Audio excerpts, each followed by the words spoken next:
गुरुदेव भगवान की जय। प्यारे कृष्ण कन्हैया लाल की जय। गीतोपनिषद श्रीमद् भगवद गीता यथारूप अध्याय 4 चल रहा है। 10 श्लोक हो चुके थे, आज 11वें श्लोक से। ये यथा मां प्रपद्यन्ते तांस्तथैव भजाम्यहं मम वर्त्मानुवर्तन्ते मनुष्याः पार्थ सर्वशः। जिस भाव से सारे लोग मेरी शरण ग्रहण करते हैं उसी के अनुरूप मैं उन्हें फल देता हूँ। हे पार्थ, प्रत्येक व्यक्ति सभी प्रकार से मेरे पथ का अनुगमन करता है। तात्पर्य, प्रत्येक व्यक्ति कृष्ण को उनके विभिन्न स्वरूपों में खोज रहा है। भगवान श्री कृष्ण को अंशतः उनके निर्विशेष ब्रह्म ज्योति तेज में तथा प्रत्येक वस्तु के कण कण में रहने वाले सर्वव्यापी परमात्मा के रूप में अनुभव किया जाता है, लेकिन कृष्ण का पूर्ण साक्षात्कार तो उनके शुद्ध भक्त ही कर पाते हैं। फलतः कृष्ण प्रत्येक व्यक्ति की अनुभूति के विषय हैं और इस तरह कोई भी और सभी अपनी अपनी इच्छा के अनुसार तुष्ट होते हैं। दिव्य जगत में भी कृष्ण अपने शुद्ध भक्तों के साथ दिव्य भाव से विनिमय करते हैं। जिस तरह की भक्त उन्हें चाहता है, कोई एक भक्त कृष्ण को परम स्वामी के रूप में चाह सकता है, दूसरा अपने सखा के रूप में, तीसरा अपने पुत्र के रूप में और चौथा अपने प्रेमी के रूप में। कृष्ण सभी भक्तों को समान रूप से उनके प्रेम की प्रगाढ़ता के अनुसार फल देते हैं। भौतिक जगत में भी ऐसी ही विनिमय की अनुभूतियाँ होती हैं और वे विभिन्न प्रकार के भक्तों के अनुसार भगवान द्वारा समभाव से विनिमय की जाती हैं।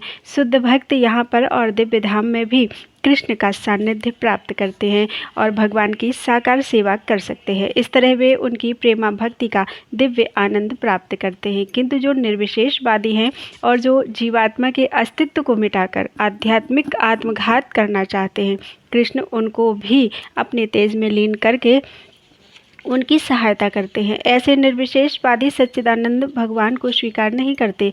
फलतः वे अपने व्यक्तित्व को मिटाकर भगवान की दिव्य सगुण भक्ति के आनंद को प्राप्त नहीं करते। उनमें से कुछ जो निर्विशेष सत्ता में दृढ़तापूर्वक स्थित नहीं हो पाते, वे अपने कार्य करने की सुप्त इच्छाओं को प्रदर्शित करने के लिए इस भौतिक क्षेत्र में वापस आते हैं। उन्हें वैकुंठ लोक में प्रवेश करने नहीं दिया जाता, किंतु उन्हें भौतिक लोक में कार्य करने का अवसर प्रदान किया जाता है। जो सकाम कर्मी हैं, भगवान उन्हें यज्ञेश्वर के रूप में उनके कर्मों का वांछित फल देते हैं। जो योगी हैं और योग शक्ति की खोज में रहते हैं, उन्हें योग शक्ति प्रदान करते हैं। दूसरे शब्दों में, प्रत्येक व्यक्ति की सफलता भगवान की कृपा पर आश्रित रहती है और समस्त प्रकार की आध्यात्मिक विधियाँ एक ही पथ में सफलता की विभिन्न कोटियाँ हैं। अतः जब तक कोई कृष्ण भावनामृत की सच्ची सर्वोच्च सिद्धि तक नहीं पहुंच जाता, तब तक सारे प्रयास अपूर्ण रहते हैं। जैसा कि श्रीमद् भागवत में कहा गया है, अकामः सर्व कामो वा मोक्ष काम उदारधेः तीव्रेण भक्ति योगेन यजेत पुरुषं परम। मनुष्य चाहे निष्काम हो या फल का इच्छुक हो या मुक्ति का इच्छुक ही क्यों ना हो, उसे पूरे सामर्थ्य से भगवान की सेवा करनी चाहिए, जिससे उसे पूर्ण सिद्धि प्राप्त हो सके, जिसका पर्यवसान कृष्ण भावनामृत में होता है।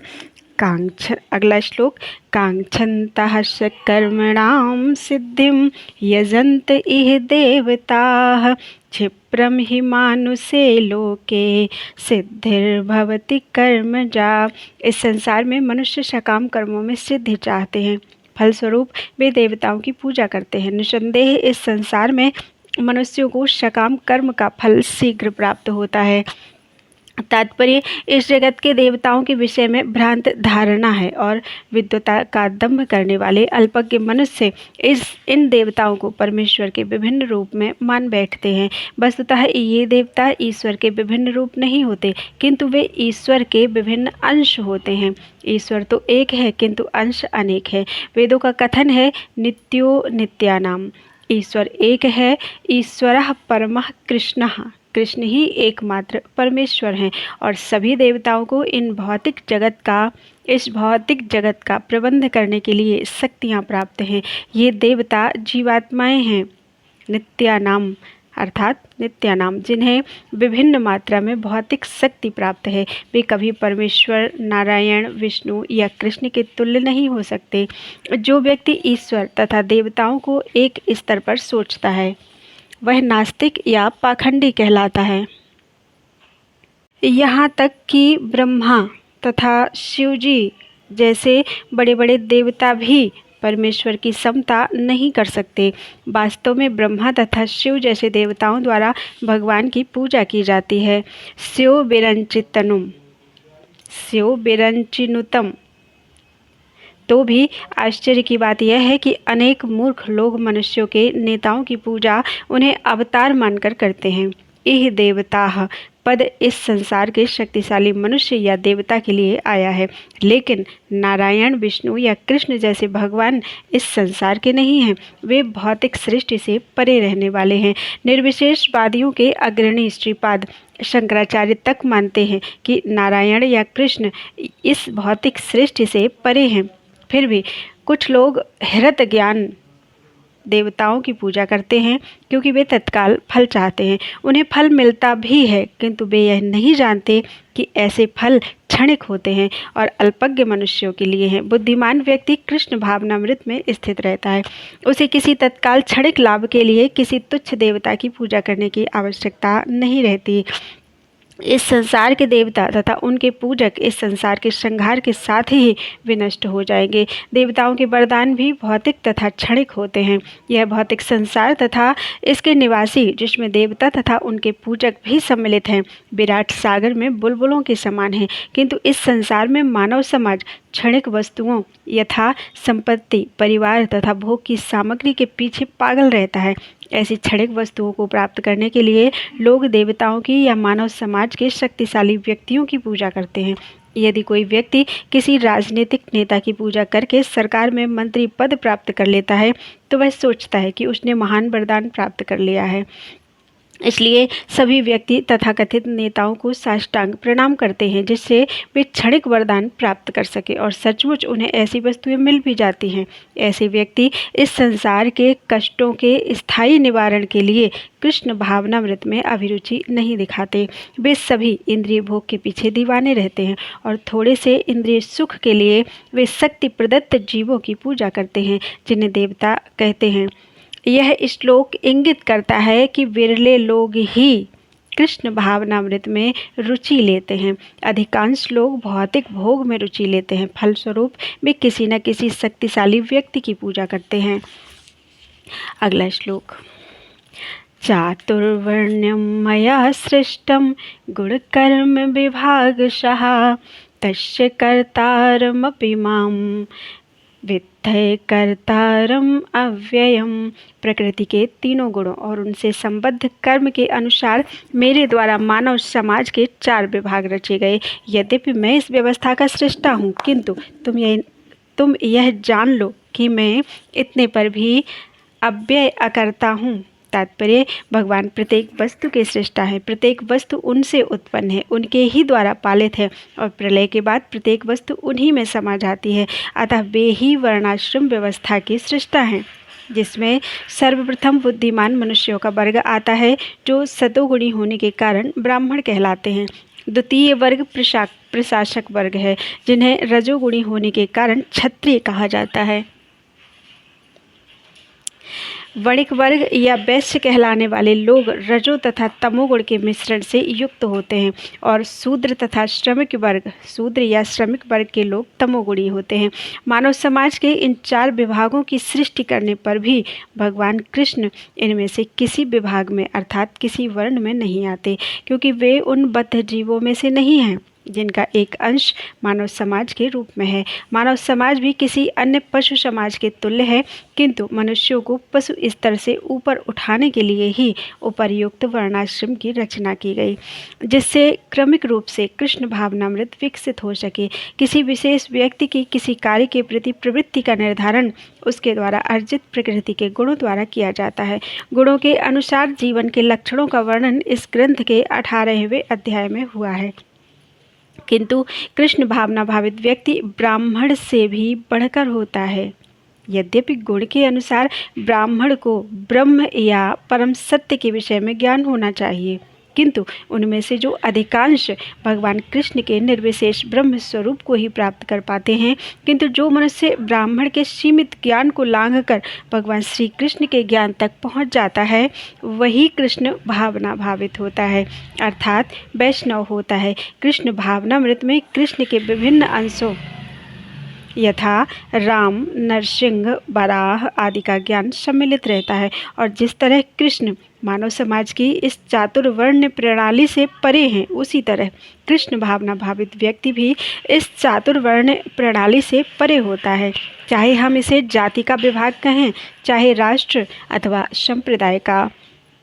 अगला श्लोक, न मां कर्माणि लिम्पन्ति न मे कर्म फले स्पृहा इति मां योऽभिजानाति कर्मभिर्न सवध्यते। मुझ पर किसी कर्म का प्रभाव नहीं पड़ता, ना ही मैं कर्म फल की कामना करता हूँ। जो मेरे संबंध में इस सत्य को जानता है, वह भी कर्मों के फल के पाश में नहीं बंधता। जिस प्रकार इस भौतिक जगत में संविधान के नियम हैं, जो यह बताते हैं कि राजा ना तो दंडनीय है, न किसी राज नियमों के अधीन रहता है, उसी तरह यद्यपि भगवान इस भौतिक जगत के सृष्टा हैं, किंतु वे भौतिक जगत के कार्यों से प्रभावित नहीं होते। सृष्टि करने पर भी वे इससे पृथक रहते हैं, जबकि जीवात्माएं भौतिक कार्यकलापों के सकाम कर्म फलों में बंधी रहती हैं, क्योंकि उनमें प्राकृतिक साधनों पर प्रभुत्व दिखाने की प्रवृत्ति रहती है।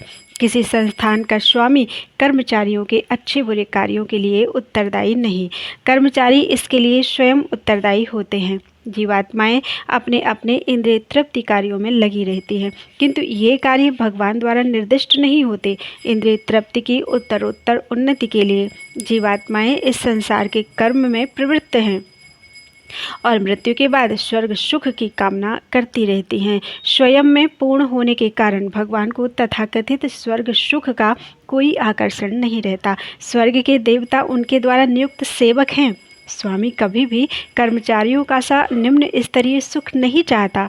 वह भौतिक क्रिया प्रतिक्रिया से पृथक रहता है। उदाहरणार्थ, पृथ्वी पर उगने वाली विभिन्न वनस्पतियों के उगने के लिए वर्षा उत्तरदायी नहीं है। यद्यपि वर्षा के बिना वनस्पति नहीं उग सकती। वैदिक स्मृति से इस तथ्य की पुष्टि कुछ इस प्रकार से होती है, निमित्त मात्रम एवासौ सृज्यानां सर्गकर्मणि प्रधान कारणे भूता यतो वै सृज्य शक्तयः। भौतिक सृष्टि के लिए भगवान ही परम कारण है।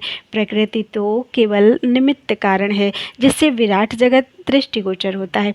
प्राणियों की अनेक जातियां होती है, यथा देवता, मनुष्य तथा निम्न पशु। ये सब पूर्व शुभाशुभ कर्मों के फल भोगने को बाध्य हैं। भगवान उन्हें ऐसे कर्म करने के लिए केवल समुचित सुविधाएं तथा प्रकृति के गुणों के नियम सुलभ कराते हैं, किंतु वे उनके किसी भूत तथा वर्तमान कर्मों के लिए उत्तरदायी नहीं होते। वेदांत सूत्र में पुष्टि हुई है कि वैषम्यनैर्घृण्ये न सापेक्षत्वात्।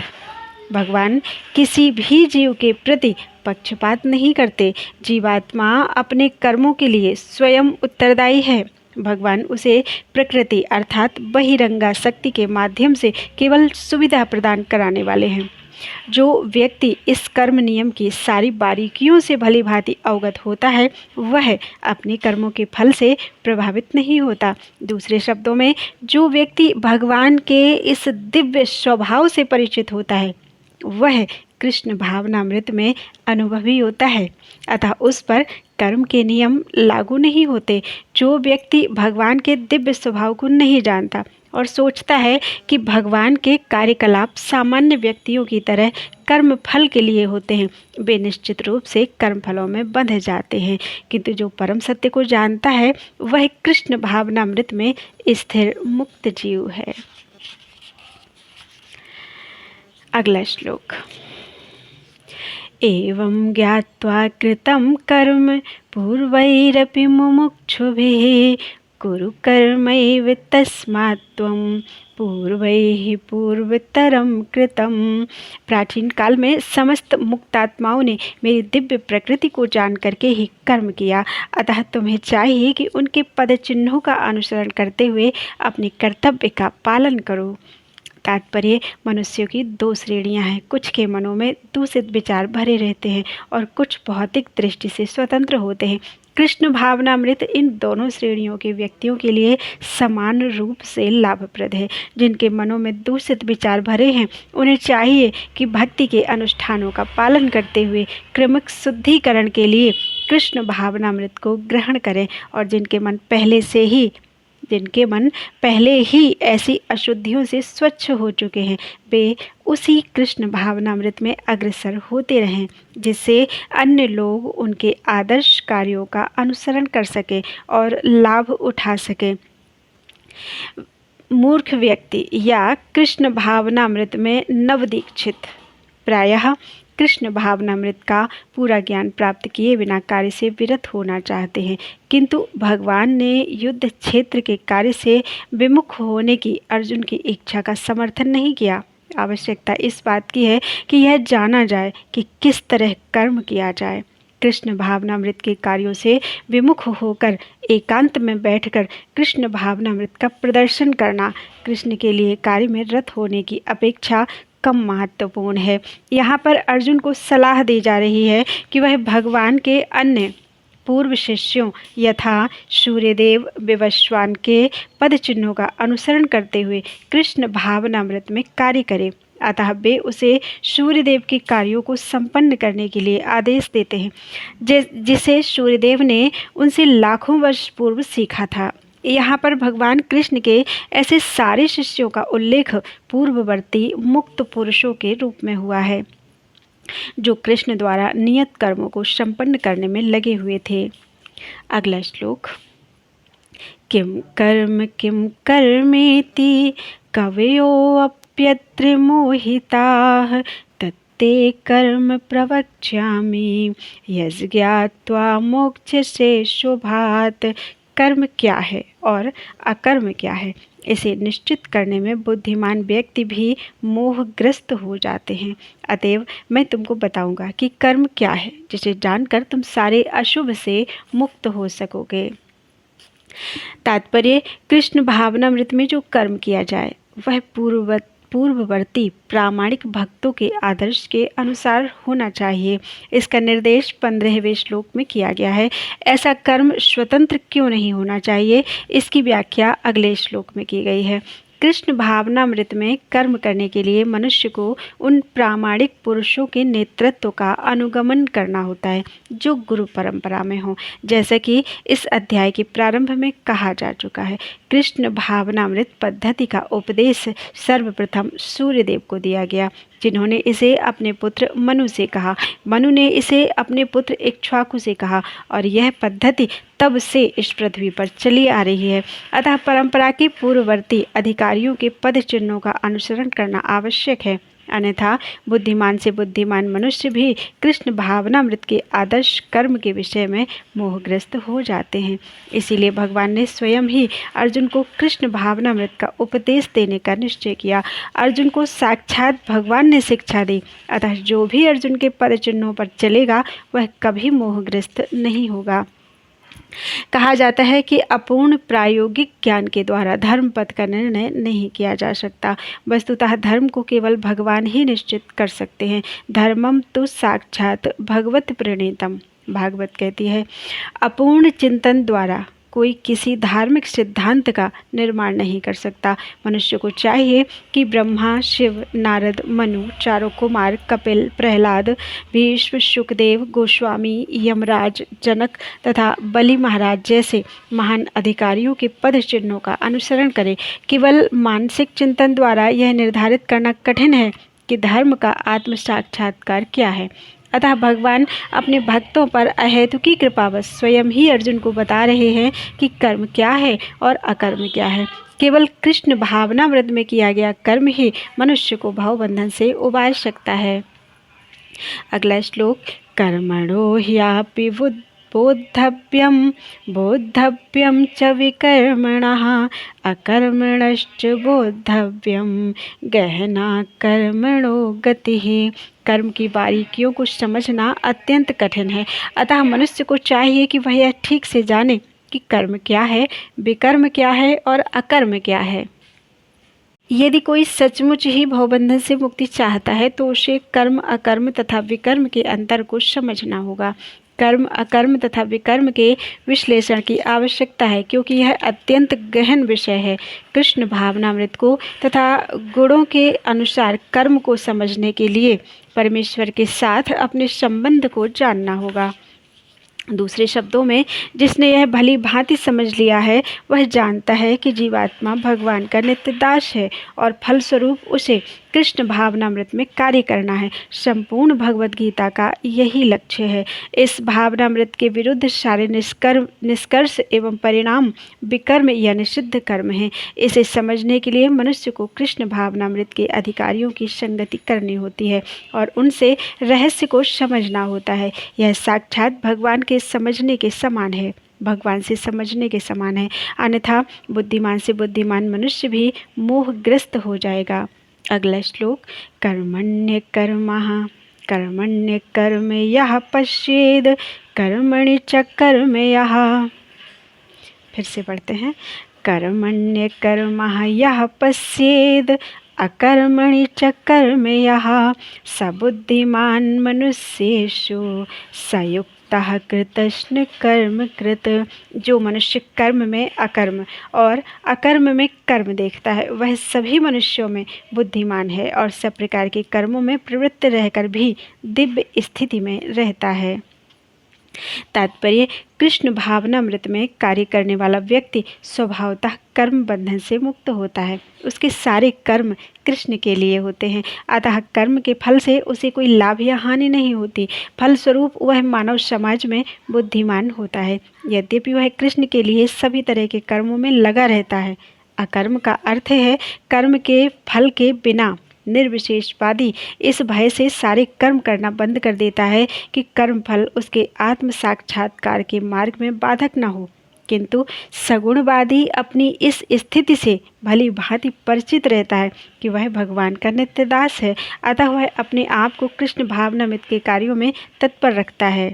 चूँकि सारे कर्म कृष्ण के लिए किए जाते हैं, अतः इस सेवा के करने में उसे दिव्य सुख प्राप्त होता है। जो इस विधि में लगे रहते हैं वे व्यक्तिगत इंद्रिय तृप्ति की इच्छा से रहित होते हैं।